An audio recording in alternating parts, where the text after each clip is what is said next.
Hello friends, welcome to my kitchen. நாம இப்ப பார்க்க போற ரெசிபி என்னன்னு பாத்தீங்கன்னா மிக சுவையான வெஜிடபிள் பிரியாணி. வெஜிடபிள் பிரியாணி ரொம்ப ஈஸியா டேஸ்டியா எப்படி செய்யலாங்கறத நம்ம இந்த வீடியோல பார்க்கலாம். நான் இந்த டம்ளர்ல 1.5 டம்ளர் அரிசி எடுத்திருக்கேன். இந்த அரிசியை சமைக்க ஆரம்பிக்கும் போது கழுகிட்டு ஊற வச்சு எடுத்துக்கலாம்.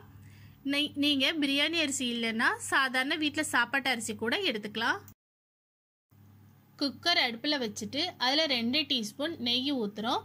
நெய் காஞ்சதுமே நம்ம பிரிஞ்சி இலை, அன்னாசி பூ, ஒரு பெரிய துண்டு பட்டை, ஒரு சாதிப்பத்திரி, 2 ஏலக்காய், 4 கிராம்பு இதை போட்டுக்கிறோம். இது கொஞ்சம் நல்லா பொரியும் போது நம்ம இது கூடவே கொஞ்சம் எண்ணெய் ஜாஸ்தியாக விட்டுக்கிறோம். அடுத்ததா 3 நறுக்கிய வெங்காயம், மீடியம் சைஸ் வெங்காயத்தை ஸ்லைஸாக கட் பண்ணி அது சேர்த்துருக்கோம். இது நல்லா வதங்கணும். வெங்காயம் நல்லா வதங்கினோடனேயே 2 பச்சை மிளகாய், அடுத்ததா 3 மீடியம் சைஸ் தக்காளி, தேவையான அளவு உப்பு, அடுத்ததா இது கூட நம்ம புதினா தலையும் சேர்க்குறோம். சேர்த்துட்டு நல்லா வதக்கி விட்டுக்கிறோம்.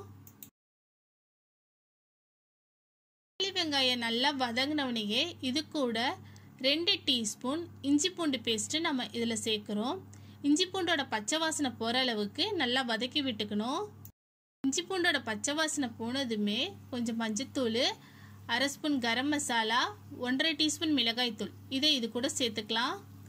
சேர்த்துட்டு இதை நல்லா வதக்கி விட்டுக்கணும். மசாலா நல்லா வதங்கினவனையே இது கூட 1/2 கப் உருளைக்கிழங்கு, 1 கப் பட்டாணி, 1/2 கப் கேரட், 1/2 கப் பீன்ஸ் இதை சேர்த்துட்டு நல்லா மிக்ஸ் பண்ணி விட்டுக்கிறோம்.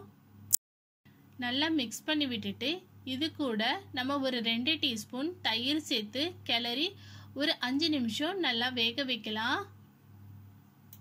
காய் அரைப்பதத்துக்கு வெந்துருச்சு. இப்போ இதை நல்லா கிளறி விட்டுட்டு நம்ம இதுக்கு தண்ணி அளந்து வைக்கலாம்.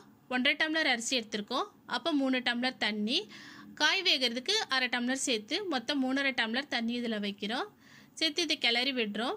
இப்போ இது இந்த தண்ணி நல்லா கொதிக்கட்டும். தண்ணி நல்லா கொதிச்சிருச்சு. இப்போ கழுகி வச்சிருக்கிற அரிசி எடுத்து இதில் சேர்த்துக்கலாம். சேர்த்துட்டு ஒரு கிளறி விட்டுடலாம். கிளறி விட்டுட்டு இது மேலே கொத்தமல்லி தழை தூவி தேவையான அளவு உப்பும் போட்டுக்கலாம். இது மூடி விசில் போட்டு ஒரு 2 விசில் விட்டு நம்ம இதை எடுத்துக்கலாம்.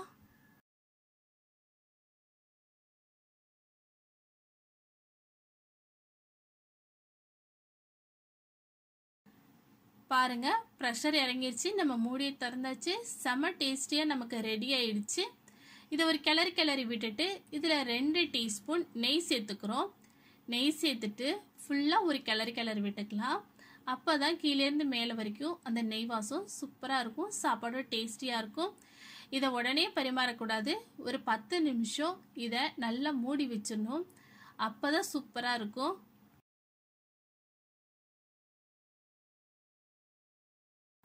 பாருங்க, சூப்பரான சுவையான ரொம்ப ஈஸியான டேஸ்டியான வெஜிடபிள் பிரியாணி ரெடி ஆயிடுச்சு. இதை நீங்களே ட்ரை பண்ணி பாருங்க. ட்ரை பண்ணி பார்த்துட்டு ஃபீட்பேக் சொல்லுங்க. உங்கள் ஃப்ரெண்ட்ஸுக்கும் ஷேர் பண்ணுங்கள். மறக்காமல் கீழே உள்ள சப்ஸ்கிரைப் பட்டனையும் பெல் சிம்பலையும் அழுத்துங்க. தேங்க்யூ.